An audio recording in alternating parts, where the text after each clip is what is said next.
Good evening and welcome to Friday night's Ask Sid. It's been a hectic week. We've had a lot of falling outs. We've had some bad results. We've had the Middlesbrough game in the FA Cup, another trophyless season, and we've got lots and lots to talk about. So tonight, I've decided not a particular thing, not about Conte, not about players, not about Harry Kane, not about Son, not about anyone, but let's talk Spurs. Spurs in general. So anything you want to ask, any questions on your burning mind, let's just talk Spurs, full stop. There's no cut-offs, there's no agendas on what we're talking about. It's just Spurs in general. And joining me today, I've got the usual Mike Hotspur Hustler.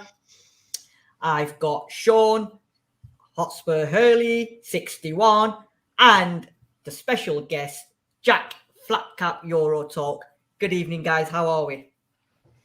Doing well, Sid. Yeah, it's good to be here. It's good to be here. I was going to say, Sid, you probably, might not sure what you're getting into because lots has happened and, a lot of questions will be asked of you. So see if you're up for it. I know. Well, do you know what it was? No pressure. No pressure. I thought we done a lot of easy questions is maybe what I'm trying to say. Well, exactly. I don't know what's brought more heat, the war on the outskirts of Europe. It's not going to be multiple choice this time. Over the last few days.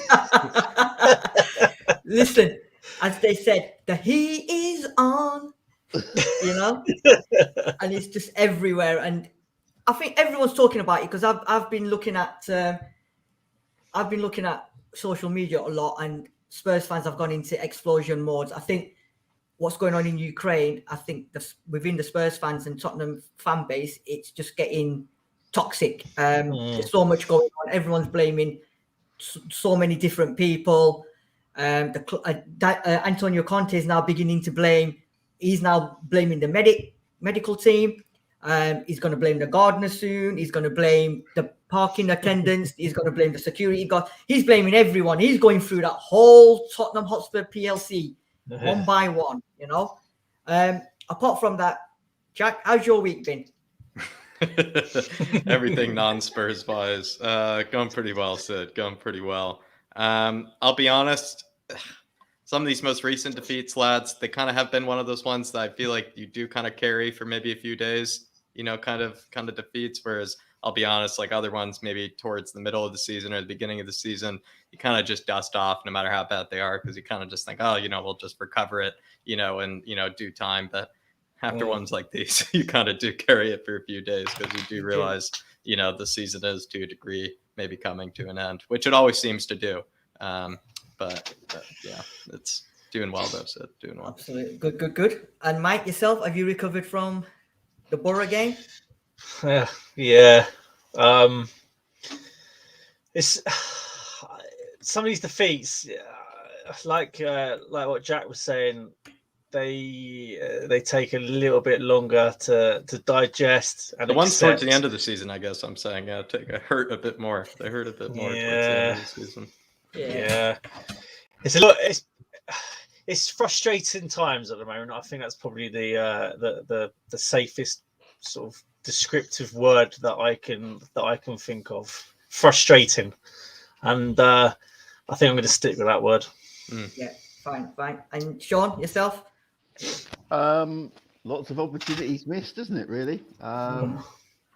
Tuesday was as I think like the rest of the guys have said, has been particularly hard because that was the one target left for the season, and it died in Teesside, and we deservedly got our backsides kicked, because we just didn't put in a show when we really needed to.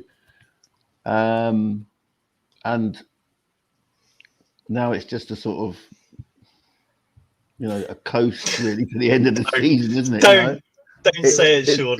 It's like a non-event now. Yeah. I'm just thinking, will I have this? I'll watch the games without a doubt. It's an addiction. An addiction. Yeah. But will I feel the same? Everyone, we're waiting to see what happens post-season now, because the transfer window will open whenever it does, 1st of July or whatever. Yeah. And we've got 2.5 months to see what unfolds. Unless, of course, Conte decides on, after the Norwich game that Ciao. Absolutely. Ciao, amici. I'm off, you know. So It's we'll going to see. be, like we keep been saying, it's going to be an interesting roller coaster of a ride. And obviously, I don't want to be on this roller coaster. I was just about to say, is it a roller coaster anymore? Not anymore. We've got no cups. We're out of every single cup. I mean, It's a lazy river. We got kicked out of one cup. We've Yeah. been knocked out of 2 cups. Yeah. What we've got now, have we realistically got a top 4 challenge? Nah. You know what it is? We were on the Painful. roller coaster. We were going up and down, up and down. We've been knocked off the roller coaster, and we're on the dodgems now because we're dodging everything now and anything. I think it's like the water park where, we've actually just crashed out at the big, end, and, you do that part where you're just kind of floating in the inner tube, towards the end. I think we've reached, like I said, the lazy river stage. I think we've reached the lazy river stage. Absolutely. I was We're about just to going say- to slowly drift into the end of the season.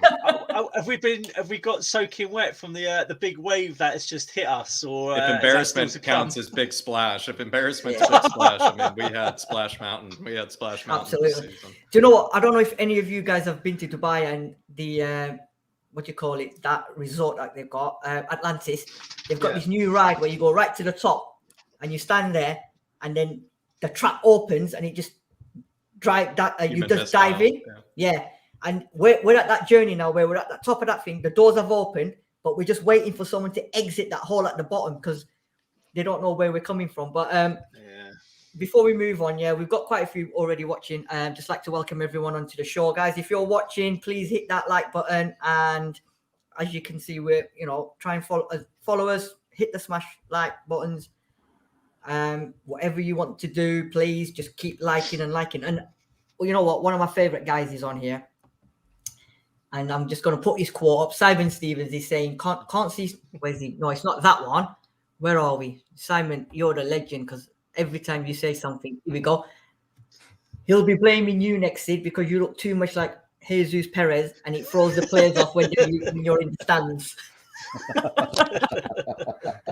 So there we go. I love Simon because some of the things he comes out with, mate. He was Grandpa Stevens, wasn't he? He was. Yeah. He was. comes out some funny one-liners. Yeah. Absolutely. Right. So let's talk Spurs. Okay. So I've prepared some stuff, and I think, like Jack, you've just said, I'm going to sit back now because once I open up the floodgate, you're going to throw a grenade in and set us all off, aren't you? I'm telling you now. Right. So let me add. That's not a particularly good analogy this week, Mike. Maybe a better No, one it is is he's going to kick I've us down. realised He's that, going to kick us down that slide he was talking about. He's going to kick us down that slide. I think we're on the ghost train now, aren't we? Not the roller I coaster. just realised what you're on about, Sean, to be fair. Right. So we're going to start off with talking about the club. Okay. Well, let me get not that one. I've lost the slide here, guys. Right. So here we go. ENIC bought us for 22 million. Okay. I've lost my slide. Okay. 22 million in 2000. So they took 29.9% of the shares in 2000. And then in 2001, they actually bought us out. Our estimated value at the moment for Tottenham Hotspurs is 1.67 billion. That was end of 2021. We're the 9th highest earning club in the world with an annual revenue of 390.9 million. And that was 2020. So I'm assuming it's a lot more than that. Yeah. 10 years prior to ENIC taking charge of us, we finished in the bottom half 5 times and we were never higher than 7th position. So looking at that, right, let's see, prior to ENIC taking over and ENIC taking over, how do you feel? Has it been a success, or are we better off with ENIC, or have we been better without ENIC? And I'll start with you, Jack. I think you could answer it simply, but if you were to answer it simply, I would say you're worse off with Enoch, but you also have to take into consideration, sometimes there are different time periods, and with different time periods come different circumstances. You look at the circumstances, and obviously I'm quite young and wasn't even really born yet at this stage, but you do look at, the time of Sugar and the time before Enoch. You kind of have to look at the club at a different sort of situation. It wasn't a situation where it needed saving. It wasn't a situation where finishing in those sort of positions is not really that ridiculous considering the state of the club. Whereas you look like when Enoch took over the club when the club had been practically saved, when the club was maybe more starting to maybe look like it was a bit on the mend, and they kind of just took advantage of that, but they certainly haven't really done a lot with it during that time period. Sure, they've brought it to some sort of sense of sustainability, some sort of sense that we'll never reach the stage of the 90s with bankruptcy or reach the state of, being, financially, insolvent and everything. But at the same time, like, I would say you have to look at just two different eras and two different sort of circumstances. And with the circumstances they took over the club, obviously I'm not an expert, but you could look at maybe them saving the club from, turning into a Barry FC or, a Derby situation. Also, though, like, you could also look at them not really doing very much apart from that at the same time. So that would be my feeling. Simple answer. I think we were better off without Enoch. Cool. Now, double-ended question for yourself, Mike and Sean. So, looking at that stats, right? Do you think we were better off with Enoch or Alan Sugar? And secondly, we're the 9th highest earning club in the world, right? An annual revenue of almost 400 million. So, looking at that, being the 9th, obviously, maybe it might be 8th now or 7th. Do you think enough has been put into players, or do you feel that we should be, or should have had more trophies won, amount of money that we're making and generating? Who are you asking that to first, Sid? Go on, you can answer that one. Oh, cheers. That's all right. Joking up. All right, I'm going to go back to the 90s here because we had Lord Sugar. I mean, I started supporting the Spurs in 91. I actually remember the semi-final. That was my first game that I followed Spurs. And then my dad, you could argue my dad should have looked out for me and said, look, mate, you're making a massive mistake. And it would have been one of those scenarios whereby I would have said, in hindsight, yeah, Dad, you're probably right. Because fathers, parents, they know best, don't they, sometimes? But you go to Lord Sugar, I'm not even going to call him Lord Sugar, Alan Sugar. And during his tenure, Sean might think differently on this, but I don't think under Lord Sugar, I think we were literally distinctly average. Maybe not so much the first sort of from 1990 to 90, maybe 92. We were sort of that period there. You could argue, yeah, we were good, but certainly from 93 right up to 2000, I thought we were a bang average football club. And I really don't think Tottenham. I really don't think Tottenham were a team that you could say were a top half team, let alone anything more than that. But if you look at what Enoch's done since they've come in, and we've had this conversation a few times, off the field, Enoch. The proof's in the pudding. The fact that you just mentioned, we're the 8th or 9th richest club in the world. Yeah.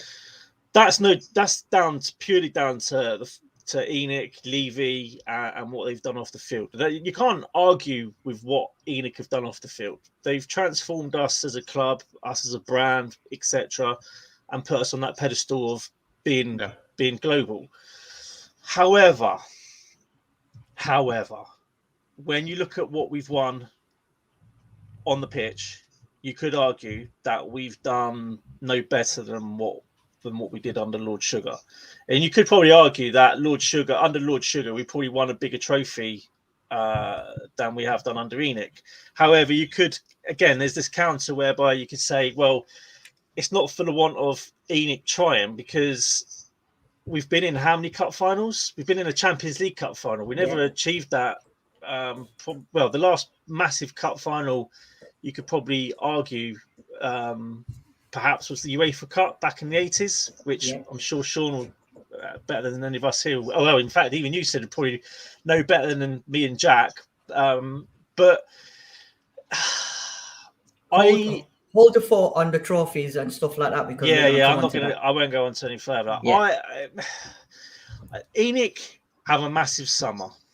If they don't back Conte, then I don't know where they go from here, because you've got Conte in. What's the point of bringing him in if you're not going to back him? They've got to back him to a certain extent. They can only ride what you were saying, what they've done well, which is taking what we were under Sugar to where we are now in terms of the financial situation. You look at like 20 years, you're like, that's impressive. Like, I think you look at 20 years, you're like, that's impressive. But then you just look at everything else beyond that, and you're like, that's not so impressive. And I think that's where maybe the line is being cut here. And like you said, if they don't really do anything with Conte, and they didn't do anything with Jose, and they really, at the end of the day, didn't do anything with Poch, when you think about it, you kind of then think to yourself, you're like, you can only ride the coattails of like financial security and sustainability and saving the club financially for so long. You can only ride that success for so long until people start pointing the finger. And that's it, Jack. Yeah. You've hit the nail on the head. How many times can ENIC ride a storm? We are. I think Tottenham are now at a position. How many times can we praise that we're a well-run club? Exactly. And that's what I was going to say. Financially, I think we're pretty stable. Yeah, we're very stable, in fact. But we're at that point now where the fans have had enough. We want trophies. They don't care anymore. And that's all that matters. We've got one of the best stadiums in the world. We've got the best training facilities in the world. So you've got to hold your hands up to ENIC and say, well done, you've given us all that. Now you've got to put that in the background and now concentrate on delivering players and trophies. Question for you, Sean. I know I'm diverting away from what I asked you originally. This is for you, actually. In the 10 years, right, prior to ENIC, we finished bottom half 5 times, and we never finished higher than 7th position. Since ENIC have taken over, we've not probably finished below 8th or 9th, right? And with top 4, top 5, even 2nd. So Jack's saying that they've sort of failed us in a sense where, if you look at it collectively, they've sort of failed us. But in terms of progression and moving forward, do you think they've done a good job in, looking at the league tables, which we'll do later on, looking at the league tables, do you think that justifies them moving us forward a little bit?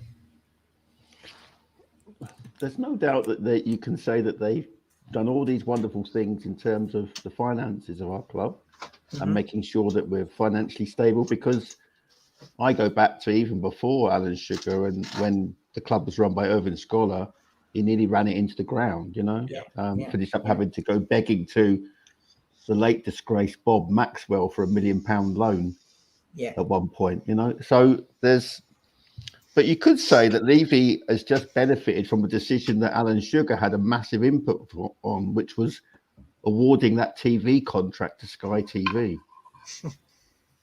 Because without the Sky exposure and the selling of this brand of the Premier League, I doubt if people like Jack might have been, we would have been miles away from our consideration. Yeah, there's no doubt about it. I think that they've surfed that wave. I mean, the problem was Sugar may have been instrumental in setting up the Premier League and what have you, and getting Sky that contract. But he was a businessman who was not dealing in a uniquely new business, which he had no experience of. And that's why we were, as Mike says, pretty poor generally. We're distinctly average, wasn't we? I remember. Although he can say, I've got a League Cup on my watch. And he might take a bit of the credit for the FA Cup in '91, although technically Scholar was still in charge then. Was Scholar still in charge then? Oh, okay. Yeah. That was the last season. That was when his last season. I couldn't remember if that was his last season or Sugar had taken over that season. Yeah, but... no, and then obviously there was the battle between Sugar and Venables afterwards. And of course, we become distracted by off-field things. C'est la vie, we're always talking about what's going on off-field at Tottenham Hotspur. But so I think they've been they've surfed a wave and quite successfully for previous decisions, and we can see we've improved in terms of our competitiveness, where we're finishing in the table. But it's like a company that they produce. How do you measure the success of a company like Tottenham Hotspur? And it's winning things. Yeah. Winning things, It's the same with any football team, Sean, isn't it? It's like they're getting the PR wrong. Yeah. The thing that attracts us is following a successful team. Yeah. Or hoping that we have a successful team. Sean, do you think they took over at the right time? Yeah. Sean, do you think they took over at like an opportunity, like a prime opportunity that maybe we aren't also recognizing? Like, it's not like they took the club over at the same time really Sugar did, and so maybe that's also what we have to recognize is two very different situations. Oh yeah, I mean, Sugar they took over during a time when it was probably a better time to a certain degree. Yeah, but they've surfed they've used that to sort of, and they've got into this kind of nirvana in terms of football finance. I'm amazed that people get up at 7:30 a.m. in San Francisco to watch a Spurs game. You know what I mean? And have arrangements with pubs that they let themselves in. Things like that. Getting to the 9th richest club without winning anything is a real. It's like when I was in Nashville a few years ago, and the guys there said, "Oh, come down to watch the game." We're it's. I think it was. Thankfully, I didn't go in the end. We lost 1-0 to West Brom, but it was. But look at the play. Aware that in Asia there's a big market as well. Yeah, but the thing is that is surfing the Premier League brand. Yeah. I mean, the thing is as well, I said estimated value is 1.67 billion in 2021. We all know that it's almost double now because he's asked for 4 million, hasn't he, to sell. So if we're looking at it now, it's about 4 billion. So he's obviously catapulted Spurs in terms of the value of the club from what Alan Sugar had it at. And he's like 22 million to almost 4 billion. That's just astronomical figures. But as we all the Spurs fans have seen, you've made that money as in terms of business and whatever. But on the playing field, and we're going to look into this in a minute, on the playing field, the success and the trophies and all that is not paying any dividends whatsoever. So you're making all this money, but in terms of success, and that's what we're looked at on success. It doesn't make a difference how much billions we're worth. People don't look at that. They look at what we've won. And as Spurs fans, we won trophies. You know what I mean? If I go into a conversation with somebody, I'm not going to say, well, we're worth £4 billion. He's just going to turn around and say, well, we won the FA Cup. We won this. We won that. We've won that. That's exactly the situation with Chelsea at the moment, isn't it? Because Chelsea, Abramovich has happened to sell for obvious reasons. Yeah. And he's valued, I think he's put the club up for similar price to what Spurs is probably valued around. Yeah.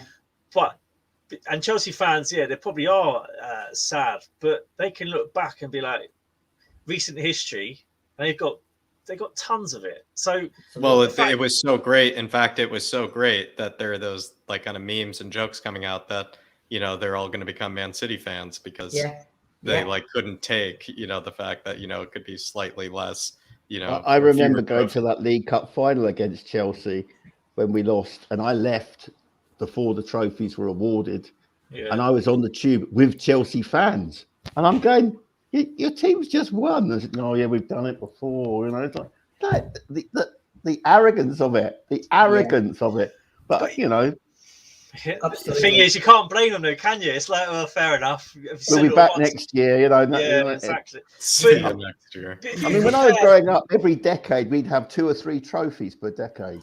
Yeah. Like the 60s when I was born, the 70s, the 80s. Yeah. Then the 90s, we got 2 trophies, one at the beginning and one at the end. And now it's drying up. It's just dried up. Absolutely. Right. And yet we're the 9th richest club in the world. It's madness, isn't it? Look at the players that we had in the 90s, Sean, and to you, Sid, and to everyone. Like, you look at the players that Sugar was bringing in, and look at the players that we're bringing in now. Like, we can't say we're not bringing in. In general, the quality of players that we're bringing in now under ENIC are far superior than what we were bringing in under Sugar. But it's just bad. I put it down to just bad managerial choices we're making. Talking of managerial, we'll talk about that. Let me just have a quick. Although, again, sorry, Sid, Well, you could argue under Sugar. I mean, look, some of the managers that Sugar brought in.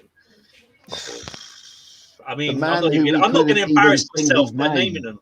Yeah, I'm not the man in the raincoats, blue and white army. Remember that? Absolutely. I'm not even going to mention names because it's embarrassing. I mean, that was shocking. We'll discuss that as well as we go along. But just as we move forward, just like to welcome everyone who's joined us tonight. We've got Audio Artisan saying evening, chaps. We've got Mr. Simon Stevens again saying can't see Conte sticking around come the summer. Not with how we conduct our transfer business. It's like rolling a gotcha machine, see what it lands on, and hopefully it comes good. Spursy141, good evening. She's saying, I'd rather spend the day out on towers queuing for 5 hours for a ride than spend any more time on this roller coaster. Yeah. Mudford and Sons is saying, Shane Warne passed away at 52 today. Yeah, shocking news today in the cricket world. Absolutely terrible. Rod Marsh, as well. I'm not a cricket fan, but even I know their names. Yeah. Simon Stevens again. Sugar was hopeless, but he tried, and I appreciated that. We'd had some good times under ENIC, but then there have been turning points that have resulted in no more than missed opportunities. We've had better times. We have had better times, although we haven't won. That's the only issue. But we've had better times leading up to finals under ENIC than what we ever had under Sugar. Okay, you could argue the cup final at the end in was it 99, wasn't it? Yeah, the Leicester one. Yeah, that's it. We won that 1-0, didn't we? Yeah, I was there. Alan Nielsen, wasn't it? That's the last minute. Yeah, last minute. I remember it. I do remember it. But we have. Yeah, had but then we went. Then we went to play Blackburn the following season. That's right. Oh God. Yeah. Don't. Exactly. Why are we doing this to ourselves? I know. Right. So let's talk about. We've covered them, guys. Let's talk about. Where's my slide? Okay, league positions. Okay, so I'm going back to season. As you can see, I've gone down. I've gone deep down, right? And if we start off with 21-22 season, and I'll work my way down up to the 2002-2003 seasons. Actually, let's work back. So we finished 10th in 2002-2003. Following season 14th, then 9th, then 5th, 11th, 8th, 4th, 5th, 4. And then from 2012 to 2013, we've gone 5, 6, 5, 3, 2, 3, 4, 6, 7, 7. And I still remember that season, the title, the season we should have won the title where we came third in a 2-horse race. And I keep being told about that. Jack, in terms of league table, from 2002, 2003 to current, do you think there's progression there? Do you think now we're consistently hitting the top 6? Or do you think we should be hitting a bit more higher?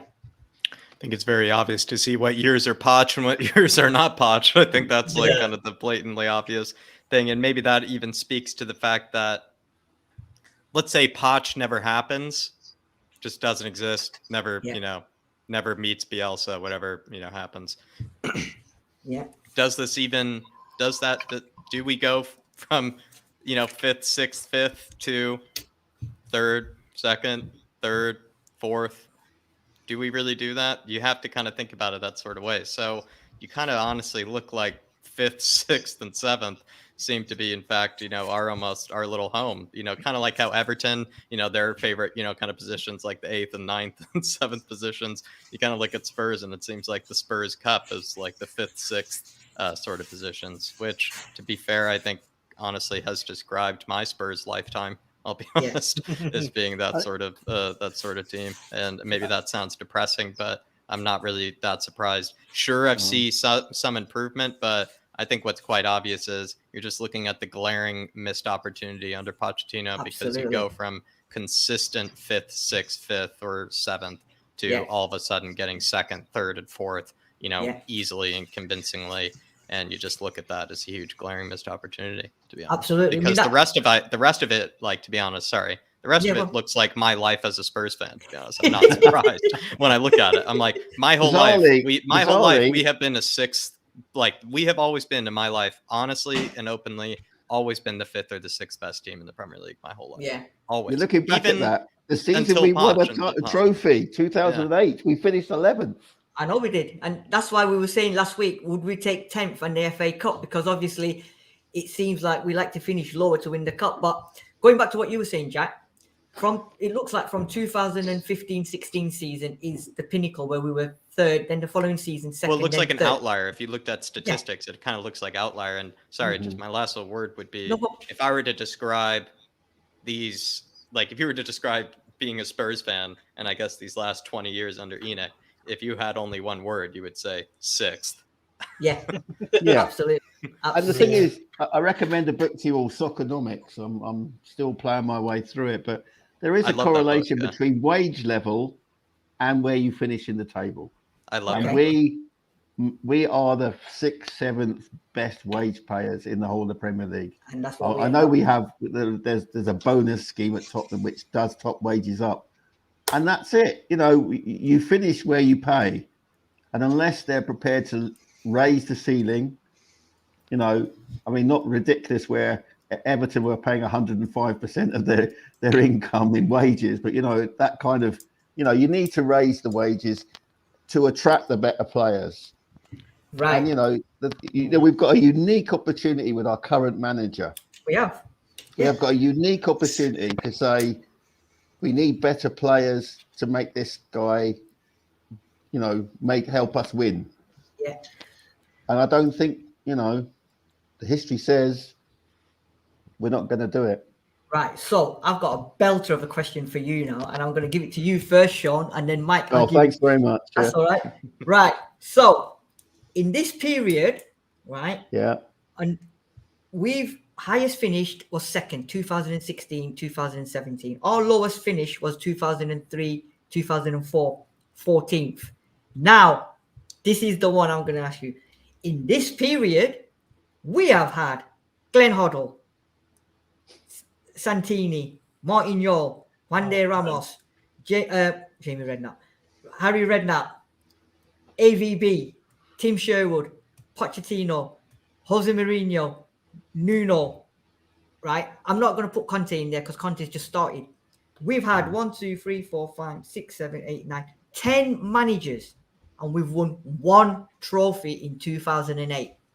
With that list of managers, should we have accomplished a lot more?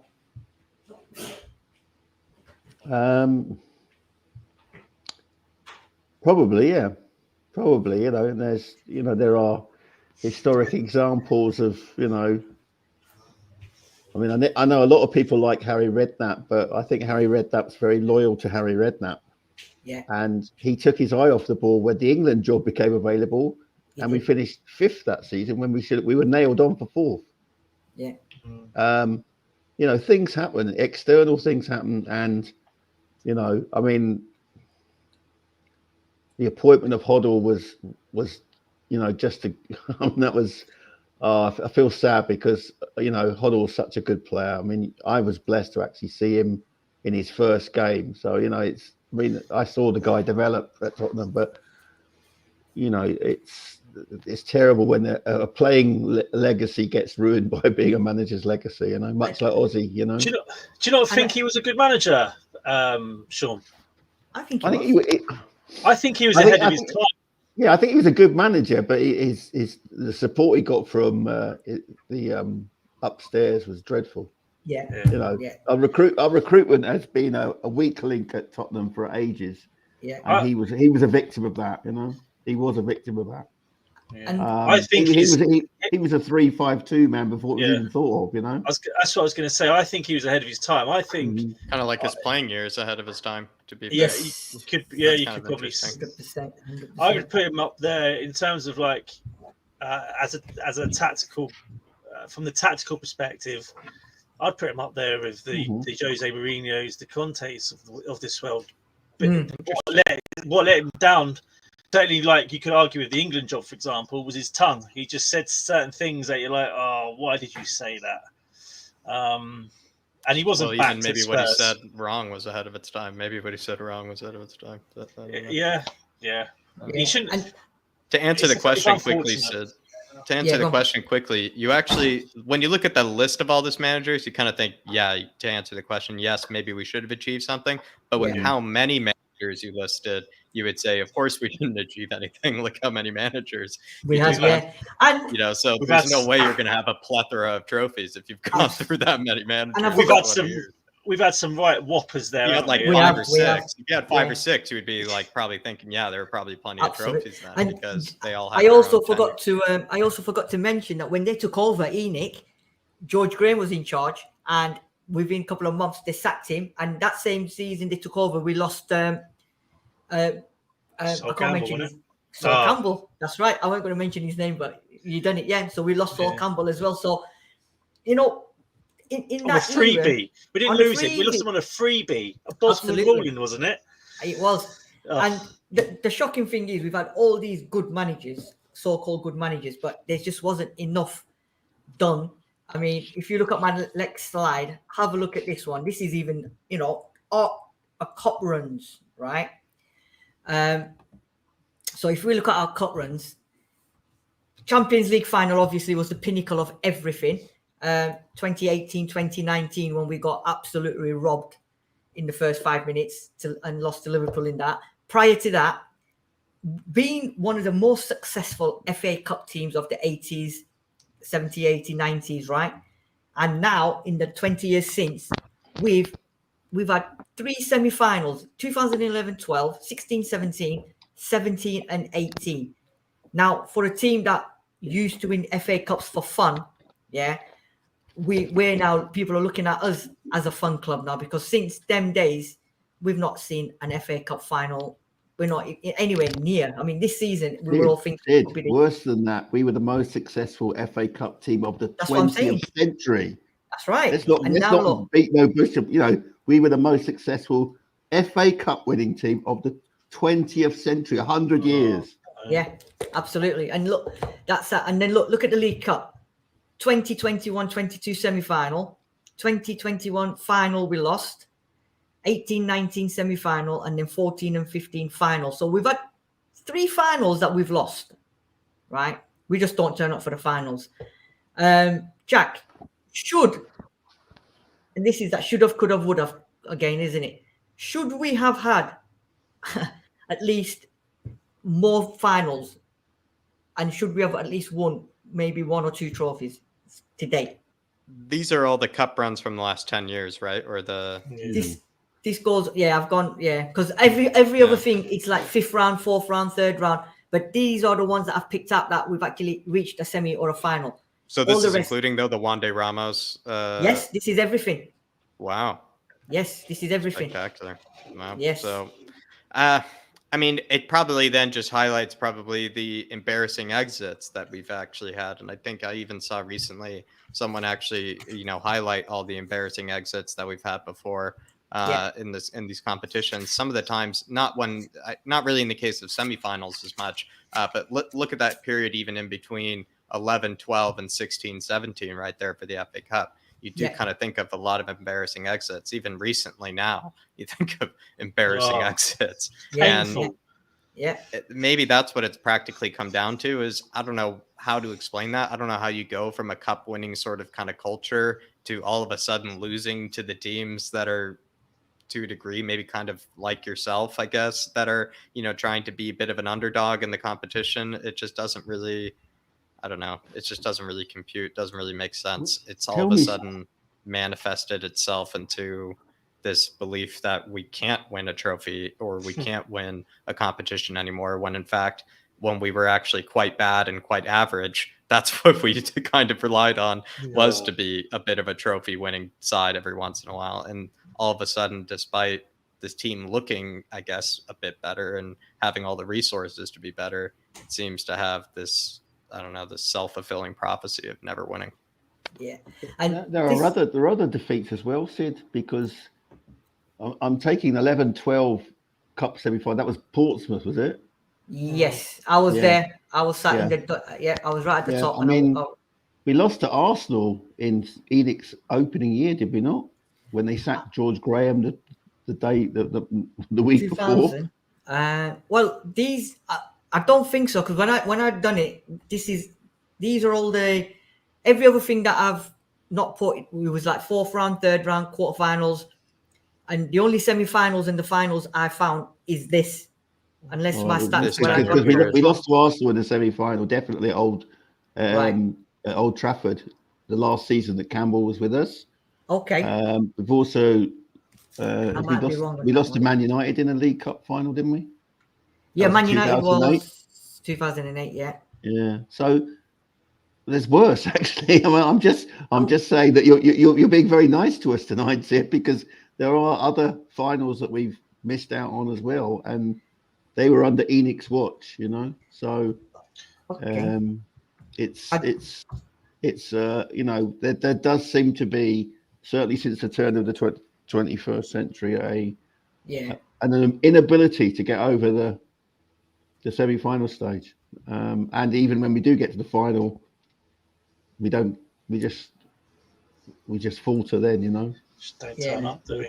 This is it now. I've just seen a comment from here. Where's it gone? I think Jews. Was it Jews who's put it up there? Let's have a look. There's a lot of comments coming through. I think. Mull Joy is saying, right. So, question again to you guys. Let me just stop sharing this one. Right. So, he's saying here, never felt worse than the Leicester season.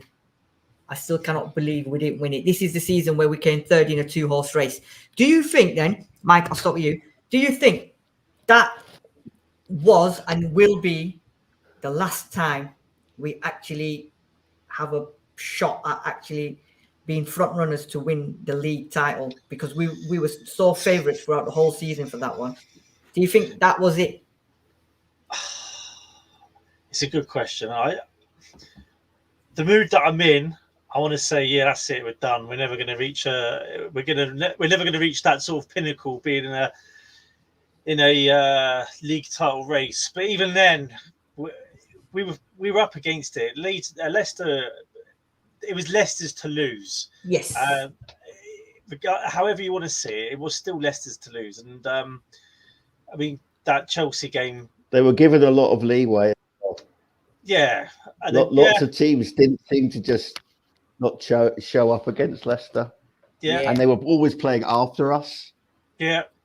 So they had the advantage of. They did have the advantage, and that's where I'm coming from. In the fact that as it was theirs to lose. However you look at it, it was theirs to lose. So, as far as I'm concerned, if you're in a league title race and you're not going to win that title, then I don't care where you finish. It doesn't matter, because no one remembers 2nd, 3rd, 4th, whatever.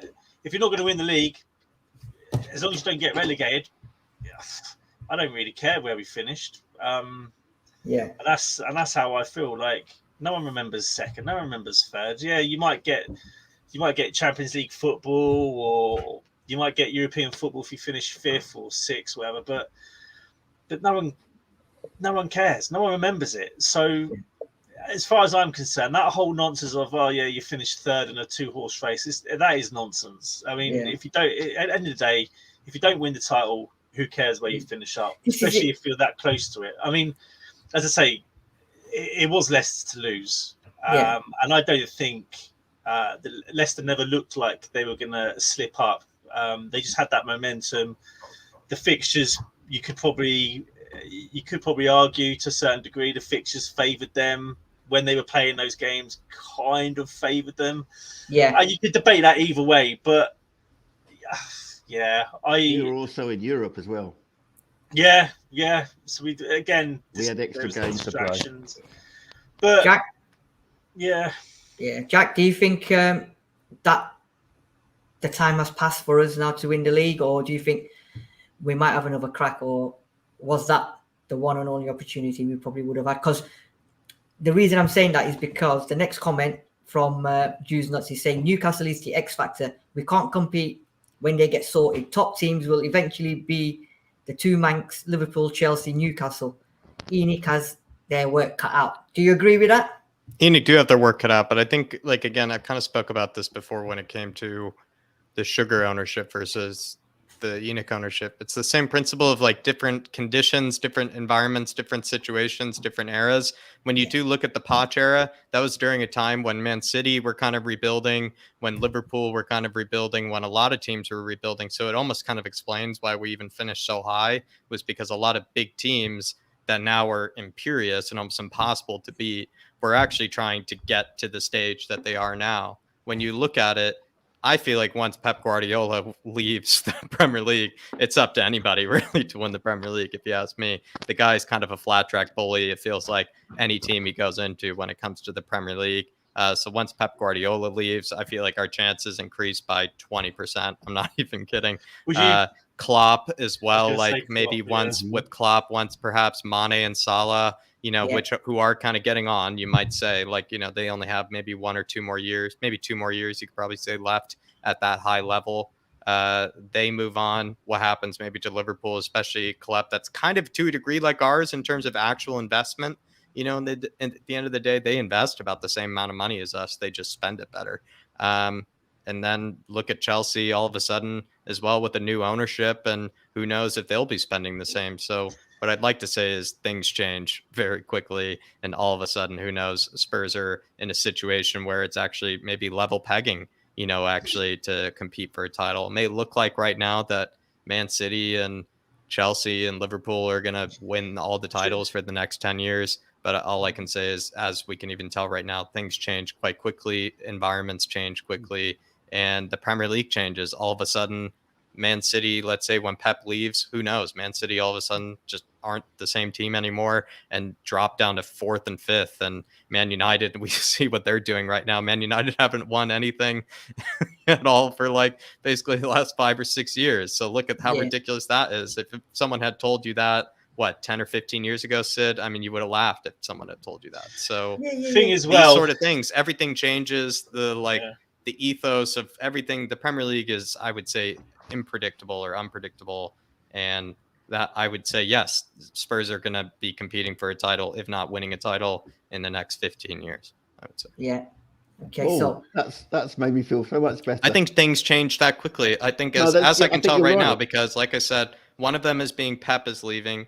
The other being like, who knows if Klopp will leave as well. Yeah. Well, didn't they ask him that question the other day? And he said, I'm not sure. He said something along the lines, didn't they? We'll see out his contract, and then I think he'll. Yeah, same with what Pep is doing. See out the contract. So those two are gone who dominated.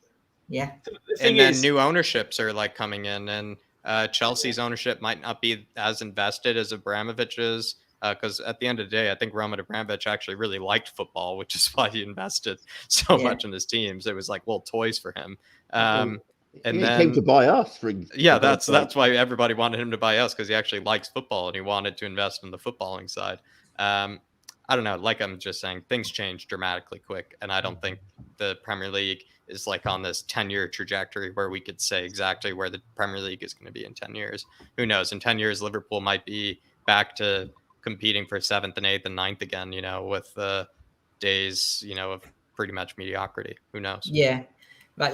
Let's see what some of these comments.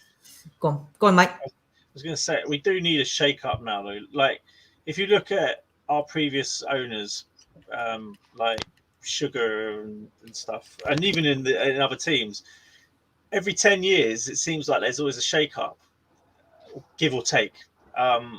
And I think ENIC should have, a change should have happened the year that we finished, what was it? I think it was seventh or sixth or seventh. So it wasn't. I think it was like last. Was it last year or year before last?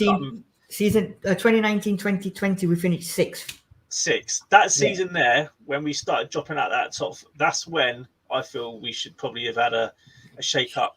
Maybe not maybe even keep Levy, because I do think he's got the brain he has got the brains to continue driving us forward off the field. But I feel like ENIC's time now should be done. Get someone else come in. Like there's been talks, or there's been rumors, should we say, of is it Lee? Yeah, I can't think of his first name. Forrest Lee. Yeah. Forrest Lee, that's it. Yeah. There's been talk about him, a heavy talk about him being at Spurs, being rumoured to be interested in investing. Why are we not, as a football? Why is Levy and ENIC as a football club not taking? Because he's worth like 12. Isn't he worth 12-13 billion pounds? Levy doesn't want to sell. It's roughly the same amount of money in terms of. I think wealth. Levy won't sell unless it's Abramovich irrefusable. I think unless it's a price that he can't say no to. Yeah. I think. Yeah, but where I'm coming from with this is, why don't we just allow Lee to buy out ENIC, keep Levy in his sharing, and bring Lee in, who'd have different ideas, different mentality. I think that was actually going to be the case. I think he was going to buy like 30 or 40% of their shares, and then it would going to be more of an equal playing field. Maybe I think that was actually going to be the case, is that he was going to buy some considerable amount of shares from them, where they would still be there, but he would then be the majority owner, where he then is technically the guy in charge. I think that was going to be the situation where they own 80%, I believe. So I think what was going to be the case is he was going to buy something like 50 to 70% of that 80%, and then they would be left to some, obscure amount of it left. What I would say as well, again, to speak about how much the Premier League will change, who knows, in 15 years, the Newcastle ownership won't be as rich anymore because oil isn't is needed, and then all of a sudden, they don't have as much money anymore as they'd like to think that they would. So, and the thing about Newcastle as well, I know they're the kind of, but we're assuming that they're going to hit the road, running, Yeah. And if you look at Manchester City, when Sheikh Mansour took over, they had, they didn't do brilliantly at first. They had a few, they spent a fortune. Remember, they spent a fortune on Robinho. I think it was a disaster. Survival's the key for them. I think it's more likely that Newcastle will take a few years to get they will. Right. Yeah, that's it. Survival's the main thing, isn't it, for them? Survive this year, and then from next year you slowly build. I don't think they're going to spend 500-600 million. I think they'll probably sit down with Eddie Howe and they'll say, right, let's slowly build. What positions do you want? And then I think they'll build that way. Make sure they're still in the Prem, and regardless of how much money they've got, they still got to adhere to the financial fair play rules, haven't Absolutely. they? So yeah, exactly. But I do believe that I saw or read somewhere that they could technically spend up to about 400 million and be within that threshold. So let's all hope. So could we. Yeah, we could. But we're not spend more than anyone. We can spend more than anyone. Right, let's have a look at some of these comments. Let's hope they get relegated. Moljo saying they get a squad for a manager, sack him, then start again. If it's the same with Conte, unless he commits for at least 2 years, what's the point spending 250 to 300 million? I wish. Then he walks a month later. Jews Nazi saying Sean is correct. Sacked George Graham before Arsenal semi-final and appointed Hoddle in ENIC's first year in charge. Moljo is saying here, where is it gone? I've lost it. Okay. I'm sure some of the clubs took their foot off against Leicester that season and they were big underdog story like bloody Rocky. Yeah, they didn't have, only problem is they didn't have Adrian. David Clark is saying here, it proves Leicester won the Premiership and it wasn't luck by 10 points, and it was because their scouting organisation picked out players to fit a jigsaw. No superstars, just good recruitment. It's hard to argue that as well, isn't it? Absolutely. Simply Ace is saying ENIC will be around for a very, will be around for a very, with all the money they are making from the stadium events, while our team goes into the abyss. That's the flip side to that as well, isn't it? And one more from Juice. What we should be talking about is the home truths that Conte told Levy. Why is Levy shocked? So we had yes man pander to Levy's ego. We don't know that. Right. So moving on to the lack of this is going to be a good one now. The lack of passion, lack of quality players in the current squad. And obviously Conte's been making digs, making his point clear in the last couple of weeks. Every statement now, it seems like he's coming up with something. Do you think there's truth in what he's saying? Has he had that conversation with Daniel Levy? And most importantly, have the players stopped giving enough to Spurs, and are they just picking up the wages? Jack, what do you think on that one?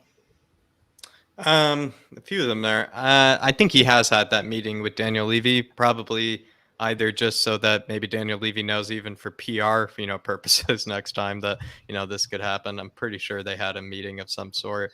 Is anything that Conte said true? I'd like to maybe even talk about what he said that really much isn't true. Pretty much everything he said that I found to be kind of completely bang on. Whether he should really vent all of those things at once, I think is maybe not the best sort of attack. I've heard when Matt Hayes kind of broke it down the other day, he was saying that everything he said is true. It's just like the manner and maybe the timing of all of it, is perhaps not the best choice. And that kind of thought of it was like, maybe not all at once, Conte, when giving, the problems about Spurs, maybe just, space it out after a few games, maybe talk about the players one week, the ownership the next week, space it out a bit for us. But at the end of the day, did Conte really say anything that was untrue? I don't really think so. I think a lot of it was actually so true that it was, things that we even have said as fans. And it was actually quite shocking that some of us have even said that stuff word for word the same way that he did. And then I think, what was the last question I think there as well, Sid? The players, I was wondering about the players. Are the players like still, are they kind of backing out again? Yeah. I don't know. It seems kind of hard for that to be the case, especially since we have so many new players. Like when you really do look at it, look at that starting 11, a lot of those players at the end of the day still are quite new to the squad, apart from Ben Davies, Winks, and Eric Dyer, and so I'd like to think that they are actually giving their best. It's just perhaps the case that I think we've just fallen out of some sort of honeymoon period with Antonio Conte that we never realized, was going to come to an end. Every manager has an honeymoon period. Some don't, Gerrard's and Lampard's and Rangnick's wasn't very long, or even started in some of their cases. But with Antonio Conte's, what is it? 10 games unbeaten, 9 games unbeaten. I think it was 11, wasn't it?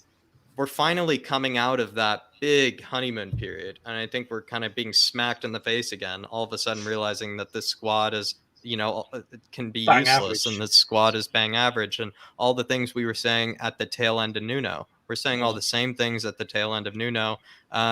It's just Antonio Conte had a much longer honeymoon period than perhaps Nuno did. And I think that's what we have to come to the realization, that maybe Antonio Conte is getting some things wrong, but he was getting a lot of things right, for 10 games. And the 3-4-3 that we even, for example, just as this is an example, the 3-4-3 we were criticizing was the 3-4-3 that got us 10 games unbeaten for some period and was looking invincible. So I don't know. There are a lot of worries, I think, with Conte that I think are valid, but I think we have to realize he said a lot of home truths. And we also have to realize that he took us through a beautiful honeymoon period where we were thinking about 10th place, like at one stage. And now we all of a sudden we're talking about top 4. And maybe I've said this before, maybe he's painted a target on his back. I don't know. Because he did so well so quickly. Maybe he painted a target, on his own back. The only thing that I find frustrating with it all is, I totally agree. Like what Conte said is true. There's nothing he said that A, we don't know about, and B, that we don't agree with. But what frustrates me is it just feeds that fire with the media, and when you're feeding the media, the media are just reporting everything that they want. They've all got their own set agendas. They can't wait for Conte to leave. They can't wait for Spurs to be in another crisis. Oh, you haven't got another manager. What are you going to do? Blah, blah, blah, blah, blah. But Conte he's got that experience. He knows what the media are like. I just feel like you said, either space it out a little bit, like just try and just don't say it to the media. If you want to take your problem per week, if you want to take your frustrations out, go in the changing room, shut the door, and have a good old tear up with all those players that are making you look like a wally on camera or on the pitch in front of the fans, etc., and do it behind closed doors. Like you're remodeling a house. Yeah, complain about the artwork one week, then the next week complain about the kitchen and all the the hardware. And then 1 week you complain about the living room. Because all that does is it feeds the media. The media then just put stuff out on their platforms. Us as fans read it, and other rival fans read it, and then all of a sudden it just becomes another circus. And But don't you think he's doing that to get a reaction from the fans and also try and send a message to Daniel Levy? Maybe he's had that meeting with him and he sat down and they've discussed it, and he's trying to reiterate. One thing Conte has said in the last while is that he appreciates the support of the fans. Yeah. So he has won the fans over. I think, and he's also said, fans. But he's got a significant number of the squad to buy into his ideas. Yeah, I would say. But the trouble is there isn't the depth of quality in the squad yet to really play. And he's also said, be patient. And us fans, he says it almost every week. You've got to be patient. One game at a time. Yeah, we've won, but we've got to go on to the next game and try and win that. But remember back, we were just talking about trophies, and exactly. I can't say that we haven't been patient when it comes to trophies. You could argue but maybe you don't haven't had a manager opportunity at getting one. Sometimes maybe you just don't attack your best opportunity at getting one. That's what I was going to allude to. Conte is probably the biggest manager we've had come to Spurs. You could argue with Mourinho, but at this precise moment in time, he's probably the best manager we've had for a long time.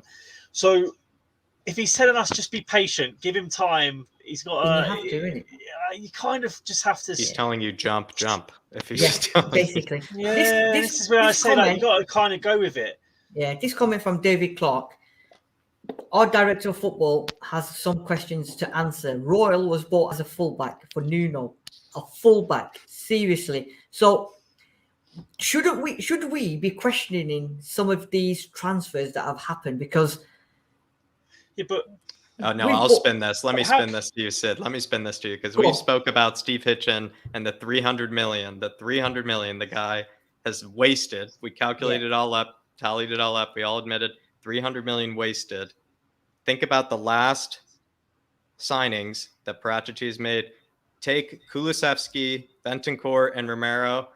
Yeah. Name me the last better signing than those three. Right. Well. Yeah. Boom. Who bought Son in? Who bought Son in? But that's like how many years ago? That was I know. That was Paul Mitchell. Right. Yeah. So that's before Hitchen. I can name you all the flops that he's bought in.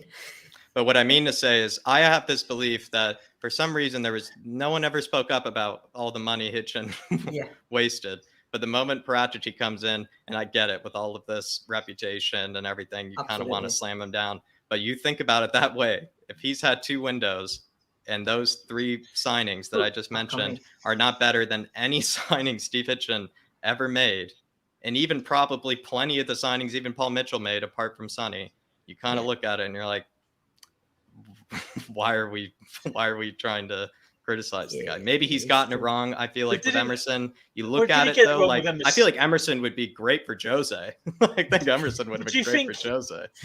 But a footballer that doesn't want to play football and only defends. But has he got it wrong with Emerson? Because when you bought Emerson, he has certainly. But you look at what he's gotten right. You look at what he's gotten right, and you have to think like the guy has gotten some right. But he brought Emerson in as a fullback for Nuno, who plays 4 at the back. he now we've got, and he didn't realize or he didn't think that Conte was going to come in halfway through the season and be like, oh, we're going to bring Conte in halfway through the season and we're going to go to a 3 at the back and play with wing backs. Royal isn't a wing back. He was brought in as a fullback, which is obvious to fit in with the style of formation that Nuno would go with. So he would suit Nuno's tactics as a fullback. He would suit Nuno's tactics, but with Conte, he's not a Conte player. And Paratici, I don't feel Paratici brought him in with that mindset of, this is all going to go P-Tong and we're going to go and get Conte or someone that's going to play 3 at the back, and he's not going to fit that system. Otherwise, I don't think. Well, would he have signed him?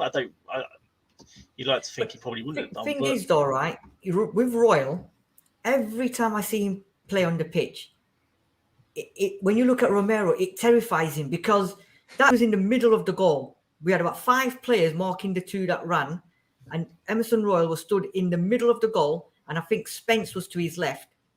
You thought that was bad? We had Sanchez and him together just a few weeks ago. It's gotten better. It's gotten better.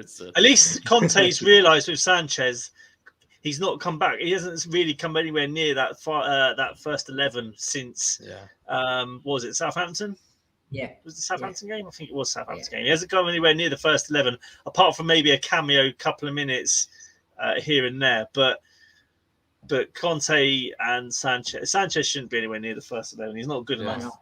I get that Emerson seems like kind of a dud. I think I'm starting to admit to it. I mean, I've tried to defend the poor kid like, a prime Ledley King. But I just feel like if we're going to criticize the one, if he's going to get those 3 signings right, that, like we said, haven't maybe been better signings in the last, 6-7 years, I guess we calculated. I think that says a lot about what he can do. The other thing as well is Mike kind of put, when you do look at the situation, Nuno, right, was B-Tech, Mourinho, manager. Like I said, Emerson looks perfect for Mourinho even right now. And that's why I think so it doesn't even make sense. And then Galini, I think, was some sort of wager kind of thing. I think we had to sign Galini. It kind of feels like some sort of situation like that. Maybe Atalanta had something on Paratici or something like that, where we had to get him and Romero. We couldn't just get Romero. So I don't know. I look at it, and you look at also as well, Sessegnon was signed for $5 more million than even Emerson was. I know Sessegnon's looked good recently, but how patient have we been with him? He's only 21 as well, isn't he? The dud signings of Paratici do not look nearly as bad as I think as horrible as some of the ones we've seen under Hitchin, and even some of the ones we saw under Mitchell. I hate to say it as well. Yeah, the Kevin Bimmers of the world. Yes, 100%. So moving forward, got a question, and I want Sean to start off with this one. Realistically now, right? Question for the panel. How much could we realistically get for Harry Kane if he was to leave in the summer? Sean. Starts with a 1.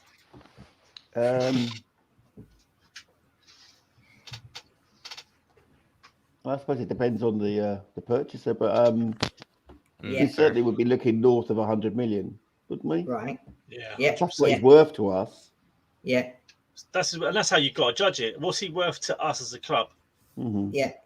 I mean, I was right when the valuation last summer, according to the media, was 150. I said that's right.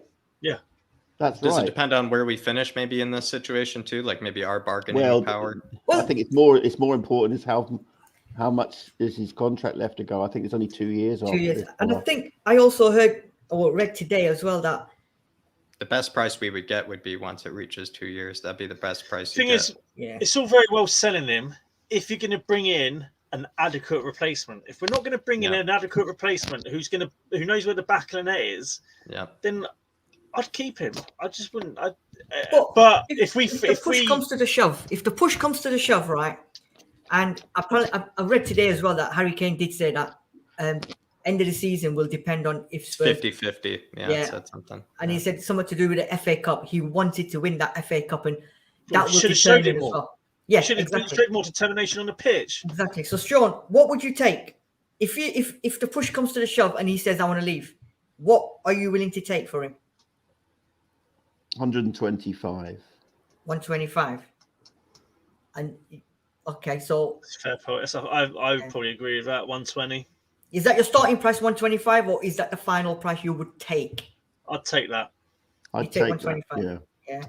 Okay, 125. Jack, would you take 125 or would you? I think 125 makes sense if we could spend the money adequately, but considering our track record, our track record in the past, And I guess I would until hope tragedy, that Paratici I think you got to add an extra 25 buffer, for what signing we do get wrong, or what signing we do overpay for. So maybe you say 160, just for damage control of whatever signing. But then doesn't that depend on what happens in the for the Emerson? You got to calculate an Emerson fee.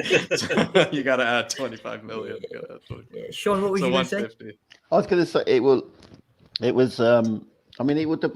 depend if Paratici has learned anything about markets other than Italy. I know he knows that market very well, but you can't keep going shopping in the same store. His La Liga purchase didn't go so well. So you're right. If we got rid of Kane, who are we going to bring in? Well, simply as he's saying here, it seems that every time we replace a player, we are always downgrading and spending more. Yeah, I struggle to see who realistically Spurs would bring in if we got rid of Harry Kane, and that's our biggest issue. Who in the market realistically could we go and get?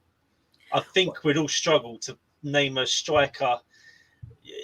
And I'm not talking about strikers. 2 or 3 players. You have to buy 2 or 3 players. That's kind of the problem. And then can you get 2 or 3 players that can sort of replace what he does? Maybe, but then you have to get them all bang on, and to a degree, they probably all have to be worldies as well. Yeah. Burnley didn't do too badly. Yeah. Why did Tottenham not go for him? It's funny because they never even do transfers as well. Like there were cobwebs on their transfer, history as well with Burnley, and they somehow. Big question, Mike. Big question. How much was he? £12 million. 12. Half the price they sold Chris Wood for. Yeah, half of the Chris Wood. Yeah. But Jordy's not impressed. That there from Burnley. Burnley have played an absolute blinder there. They got rid of Chris Wood for 21 or 23 million pounds, and bought in Weggles. And they bought a striker for half that.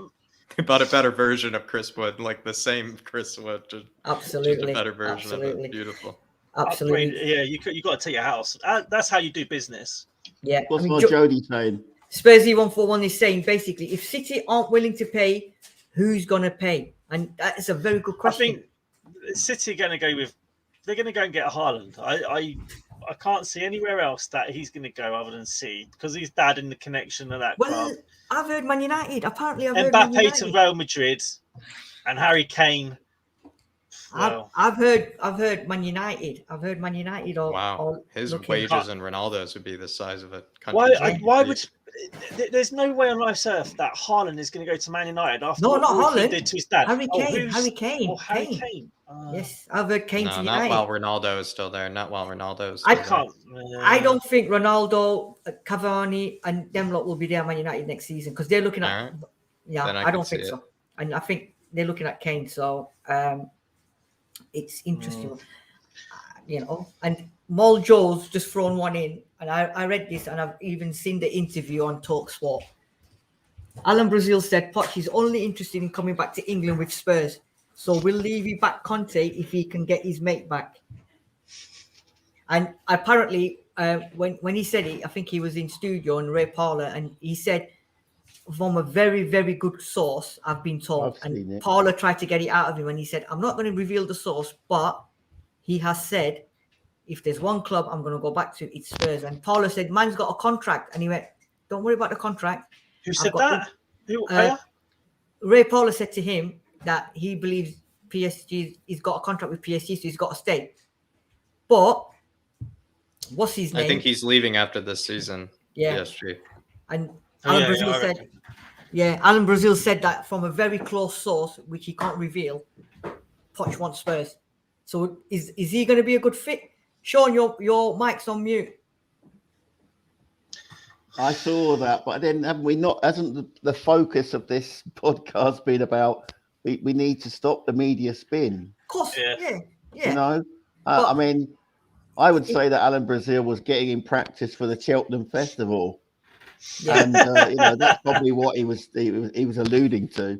I mean, I don't think he's got any more contact than you or I in the football club in terms of what's going on. I think I do believe Pochettino will be let go this summer because he won't win the Champions League, and that's the yardstick he's been given. But do you know what? I wouldn't wish Poch to come back and see some some familiar old faces still at the team, because he wanted done with some of them. He wanted them gone. And when if he came back and he saw Dyer, Kane, and Son, and then he'd say, well, Yeah. Well, Danny, good evening, Danny. Danny reckons realistically, with the years on Kane's contract and his age, I think we can get the lowest 110, but max around 135. Which is pretty much what we're saying. That what Danny's saying is pretty much what we're saying. Isn't it? I think that's what we were saying, but then we say you just have to throw on the 25 million for the Emerson. Well, come on, Chelsea paid 100 million for Lukaku. Yeah, fair. Absolutely. How wonderful has that worked out for them? Would you take Lukaku at Spurs? No. Well, under Conte, perhaps. I wouldn't. I'd go for. I don't. No, not really. No. Right. So 1 hour 15 minutes. We can carry on forever, but I believe somebody's ordered some food, so it might be getting cold. In the person sat next to me that way. So to round up, between now and the end of the season, and in the summer, what are we aiming for? What are you expecting? And most of all, what is going to happen? Sean, I'll start with you. What I would like to happen is smart Conte recruitment, Conte system recruitment. Yeah. An extension to Conte's contract of at least a year. And then let's have a go next season. Okay. What's going to happen is... Don't even go there, Sean. Don't do it yourself. In the air, who knows? Don't do it yourself. We will come off the roller coaster. We're in the ghost trade at the moment as the season winds down. Who knows? We'll be bungee jumping probably next season. Fair just enough. to get a bit of excitement. Who knows? Absolutely, Jack. What I want to happen. What I want to happen is for Spurs to finish Europa League this season. So we do have actually serious European competition to compete in, and one that we theoretically could actually win. I want that to happen first. Then I want there to be investment in the positions that we all know that need like worldies in order for us to actually win anything. Of course, you can get away with sort of squad kind of players, I feel like, in certain positions, I think, in his system. But we all know that the right wing back, we need someone that's almost one of the best players in our team at right wing back. We can't get away with just somebody that can sort of play right wing back. We need someone that thrives in that position that also could be one of our most creative players. And so I agree exactly what Sean is saying, just maybe trying to say it differently. I feel like we need to sign the players that Conte wants, but in the positions that we know we need desperate, drastic improvement in. And maybe then we could see perhaps Conte actually pursue something either in the league or maybe in like a European Cup or something like that. But what's going to happen is I feel like I'm worried about another sort of shit show with for the transfer window. Like I'm worried about the whole Paratici doubting again, taking all of his time, like not getting anybody in. How did we miss on this? How did we miss on this? I'm worried about that all happening again because I feel like this last January window was a bit of a success, and I kind of just want it to just go nice and peacefully, and hopefully Paratici does get his signings a bit sooner done this time. Can we have them before pre-season? That's what I think might happen though, Sean, is he will leave it till the very end again, and then we'll be in meltdown all of a sudden, and I'm a bit worried about that. Fine. And Mike? What I would like to see happen is Spurs finish in the top 4. I use that in a loose sense of the word, though. I would love that. That's what I want. I want the top 4 finish. And in the summer, pretty much I echo what Jack and Sean have said in terms of summer spending, players that are coming in, get rid of the players that are just not good enough for the club, and we need a massive overhaul. We need the whole squad just needs refreshing. So I would like to see a large chunk of that happen in the summer. What I think will happen is probably what Jack says. I worry that we don't back Conte. Conte just decides to up and leave, and we're back to square one looking for a manager late in the summer. We get another Nuno type appointment, and then it's like deja vu, but 2022, 2023. That. What about the returning loanees as well? Oh my God! Yeah. Well, it depends on the form. Just get rid of them. You know, I was going to try and big them up, but I can't be bothered because I know they're just going to throw me under a bus like the other managers. So, returning loanees. I tell you, actually, one person, Brian Hill. I would take him. He's looking sick. I've been watching him for Valencia, and he has been different class. Different gravy. I get the fact that all of a sudden their best player, and they've been playing horribly, like Valencia. Yeah, they have. All of a sudden, they haven't been playing well, but he's been. He's ignited a spark, hasn't he? But the problem is, he's their new favorite player. They all love Brian Hill. I know. The difference is the league, though, isn't it? You're playing in the Premier League, which he said himself he's found very physical. So he's got to get to grips with the physicality of the Premier League. If he can get to grips with it, Tottenham have a great player on their hands. A great player. He's got the talent to be as good as he wants to be. The talent's not in dispute. It's just whether he can handle the physical aspects of the Premier League, the physical demands of playing sometimes 3 games a week. I mean, we saw it against Middlesbrough. Those lads, it was heaving down with rain. They weren't up for it. But that's the sort of mentality as well that goes with the physicality of the Premier League. You have that mentality of, you could be going to an FA Cup in the middle of, I don't know, up north somewhere where it's going to be raining in the middle of winter. You're not going to like it. It's a cold Tuesday night. You've got to have that mentality, be like, right, we need to get the win or we need to get the 3 points. It's not a billiard table that you're playing on, you know. It's maybe a pitch that's shared with a rugby league team, you know. This is it though. You've got to have that mentality. The best have that mentality. They can cope with the physical demands and they are consistent with it all. As I say, I would love to see Brian Hill return, and he could be a player that we haven't seen because he hasn't, as I say, been up to scratch of those physical demands of the league. What if Valencia come and what if they give us an offer that turns a profit?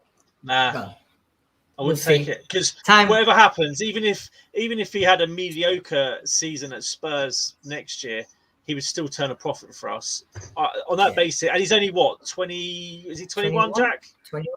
Is he 21? He just turned 20. Is he 20? Oh, there you go. So he's still very young. So I would take the chance and be like, no, I'll keep him for another season at least, and then see what happens. And we've got Papa. 21. He is 21. He just turned 21. February 11th. Papa Sarr, February 11th. 21. There you go. And Papa Sarr's another one. Is it Papa Sarr? Papa Sarr. Papa Matasar. Mets haven't had a great season, but he's another loanee that will be coming, and it will feel like a new player. Those sort of players, that's who we need to come back. That's who we should be bleeding into the team. If Ndombele's not up for it, and he's not feeling it. If Lo Celso's not up for it, just get rid of him. Those two, I'd take those two in replacement of Ndombele and Lo Celso. So that's fine. David Clark is saying here, what will happen?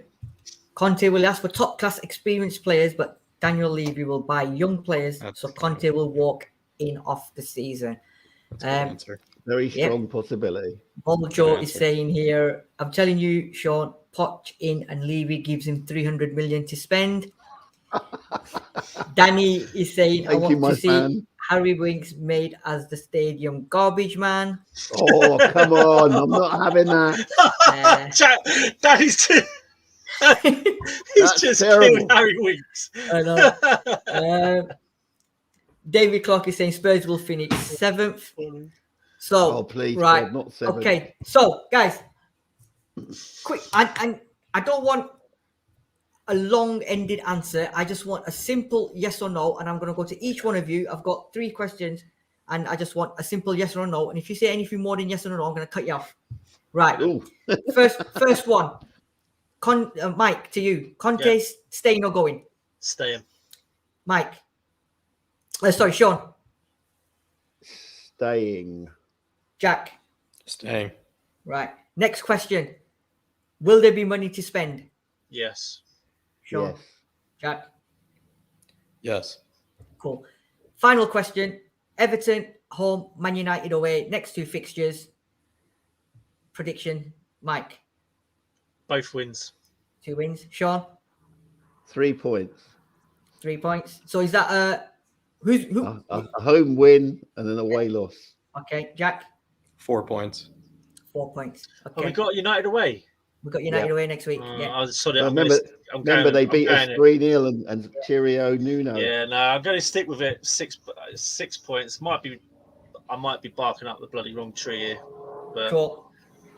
Right, guys. It's been an hour and 25. It's been an absolute pleasure. We've covered a lot. We could have covered a lot more. Just like to thank everyone that's been in the comment section. Juice Nuts, Simply Ace, David Clark, Spursy141, Simon Stevens, Danny. Who else is on there? Moljo's in there. Dinosaur was in there. Ugly Duckling's in there. So thank you very much, everyone, for watching. Make sure you smash that like button. Mike, thank you for joining us. Sean and Jack, I'm not going to ask where people can find you, Mike. I'm not going to ask where people can find you, Sean, because you're the regulars on Paxton Road TV. Jack, what's coming up and where will people find you? They can find me, of course, alongside David, Irish Hotspur, and then on the second channel, Flat Cap Euro Talk, especially when we're talking about using that money that we all said, yes, we'll be there in the summer. I would say head on over to the second channel where we can... What he didn't ask us was how much. Yeah. That's why I said yes. Well done, Sean. Well done. Absolutely. So, I would say even still I could plug it, that way. Whether there be no money or lots of money, I still have, taken a look at some players that I feel like maybe, Conte would be happy with. So definitely head on over to the second channel. Also kind of just spoke about recently, Dave, how the rest of the Premier League will unfold, maybe just to take your mind off of Spurs. Hopefully you enjoy it. Wicked. So like I said to you guys, it's been an absolute pleasure, and we will round off with everyone watching and listening. Just a quick ending.